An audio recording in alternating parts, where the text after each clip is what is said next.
साथियों नमस्कार, मैं हूं हरिंद्र नेगी और आप देख रहे हैं गांव तक लाइव। साथियों सुबह मॉर्निंग वॉक पे हम निकले हैं और मॉर्निंग वॉक पे हम संगम स्थल पे हैं जहां पे अलकनंदा और मंदाकिनी का संगम है। और आप देख सकते हैं मेरे सामने जो नदी का जो जल स्तर है, जो वेग है, काफ़ी तेज़ी से बढ़ता जा रहा है क्योंकि उच्च हिमालय क्षेत्रों में जो बर्फ़ है और जो ग्लेशियर है वो पिघलते जा रहे हैं। और यहाँ तक कि जो गर्मी का तापमान रिकॉर्ड है वो सारे ध्वस्त होते जा रहे हैं। रुद्रप्रयाग की बात करें जब 9 बजे या 10 बजे जब सूर्य की तपन इतनी तेज़ी से बढ़ जाती है कि सुबह का ही टेम्परेचर कम से कम 36 डिग्री तक पहुंच जाता है, जबकि पहाड़ों में कम से कम 26 से या 30 डिग्री के ऊपर नहीं जाता था। लेकिन इस बार सारे रिकॉर्ड ध्वस्त हो चुके हैं अभी रुद्रप्रयाग क्षेत्र में सुबह का समय है। और आप जिन तस्वीरों को हम आपको दिखा रहे हैं, ये तस्वीरें हैं अलकनंदा और मंदाकिनी नदी का। और जो जल है, जो वेग है, जो नदी का जो जलस्तर है वो लगातार धीरे धीरे बढ़ता जा रहा है।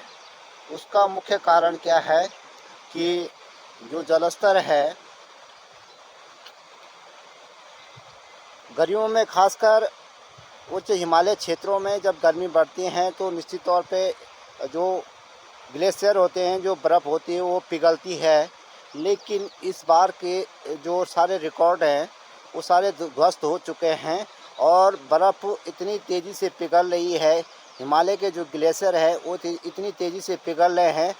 उसका एक नमूना आपको हम इन तस्वीरों से दिखा रहे हैं, जहां अलकनंदा और मंदाकिनी का जो जल स्तर है लगातार इस तरह से इतनी तेज़ी से बढ़ रहा है कि जैसे उच्च हिमालय क्षेत्रों में जैसे मानसून आ गया हो और बरसात हो रही हो और बरसात का मौसम होता है और बरसात में जो नदी का जल स्तर है वो बढ़ता जाता है। और नदी का जल स्तर चाहे वो हिमालय के क्षेत्र से ही निकलने वाली सारी नदियों का जल स्तर बरसात में बढ़ जाता है। लेकिन अभी बरसात हुई नहीं, गर्मी का जो तापमान है, खासकर अगर मैं रुद्रप्रयाग की बात करूं तो मैं नदी के किनारे खड़ा हूं तो इसका मतलब ऊंचाई वाला क्षेत्र है, हम समुद्र तल के क्षेत्र में हैं। और आप अनुमान लगा सकते हैं कि इतना बड़ा जो जल स्तर बढ़ता जा रहा है उसे पहाड़ों में खासकर तो ये माना जाता था कि किसी प्रकार का कोई मानसून ना आए फिर भी बारिश हो जाती थी ऊंचे हिमालय क्षेत्रों में। लेकिन कल का अगर तापमान देखा जाए केदारनाथ में तो दिन का जो 18 डिग्री तापमान था और रुद्रप्रयाग का जो तापमान देखा जाए तो वो कम से कम 41 डिग्री 40 डिग्री के नीचे नहीं उतर रहा है। तो अनुमान लगाया जा सकता है कि किस नदियों का जो जलस्तर है और गर्मी का जो स्तर है बढ़ता जा रहा है, वो सारे रिकॉर्ड ध्वस्त करते जा रहा है। और पहाड़ों में खासकर आपने देखा होगा कि जो पेड़ पौधे हैं, जो यहाँ की जलवायु है, भौगोलिक जलवायु है, अचानक बारिश हो जाती थी। लेकिन इस बार जो जो बारिश पहाड़ों में क्योंकि पेड़ पौधे ज़्यादा हैं उसके कारण जो अचानक बारिश हो जाती है। लेकिन इस बार बारिश न होने के कारण तमाम सारे रिकॉर्ड ध्वस्त हो चुके हैं और नदियों का जल स्तर लगातार बढ़ता जा रहा है। अभी बारिश का मानसून अभी आया नहीं और जो हिमालय के जो ग्लेशियर है वो पिघल रहे हैं। इस एक चिंता का विषय ज़रूर सामने आता है।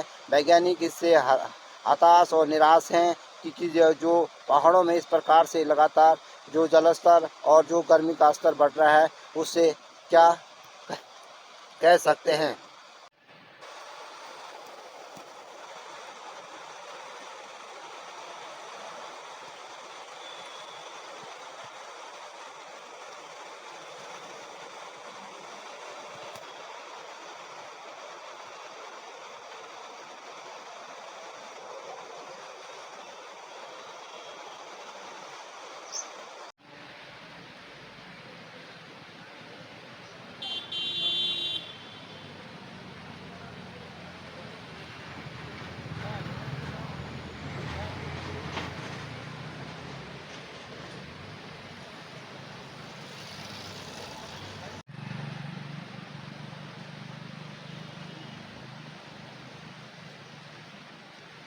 सर इस समय जो है ये लगा लो कि अन्य वर्षों की भांति जो है गर्मी का रिकॉर्ड तोड़ जो है रिकॉर्ड तोड़ चल रही है।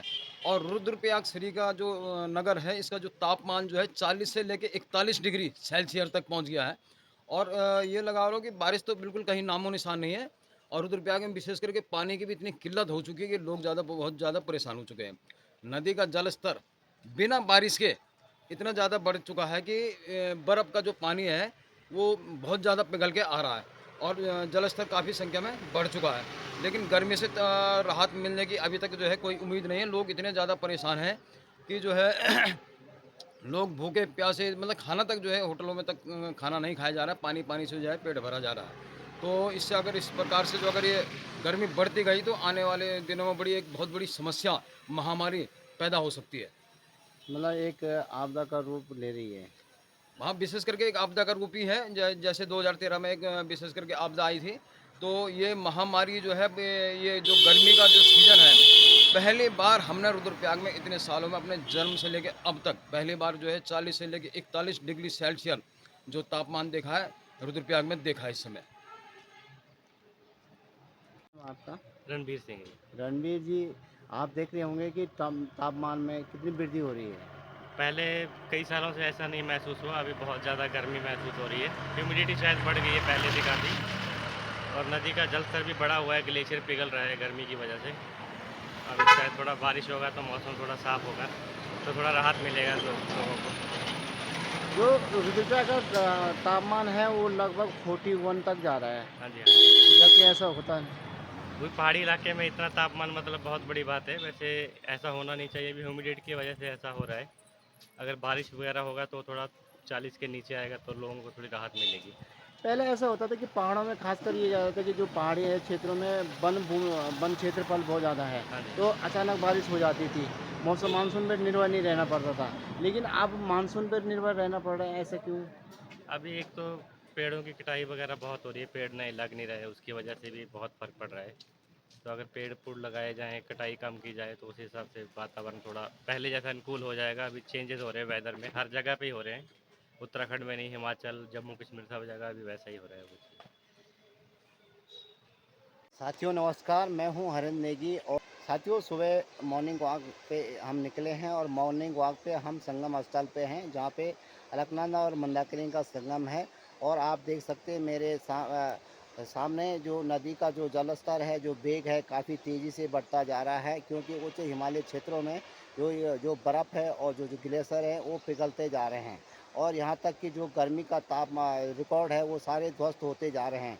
रुद्रप्रयाग की बात करें, जब 9 बजे या 10 बजे जब सूर्य की तपन इतनी तेज़ी से बढ़ जाती है कि सुबह का ही टेम्परेचर कम से कम 36 डिग्री तक पहुंच जाता है, जबकि पहाड़ों में कम से कम 26 से या 30 डिग्री के ऊपर नहीं जाता था। लेकिन इस बार सारे रिकॉर्ड ध्वस्त हो चुके हैं।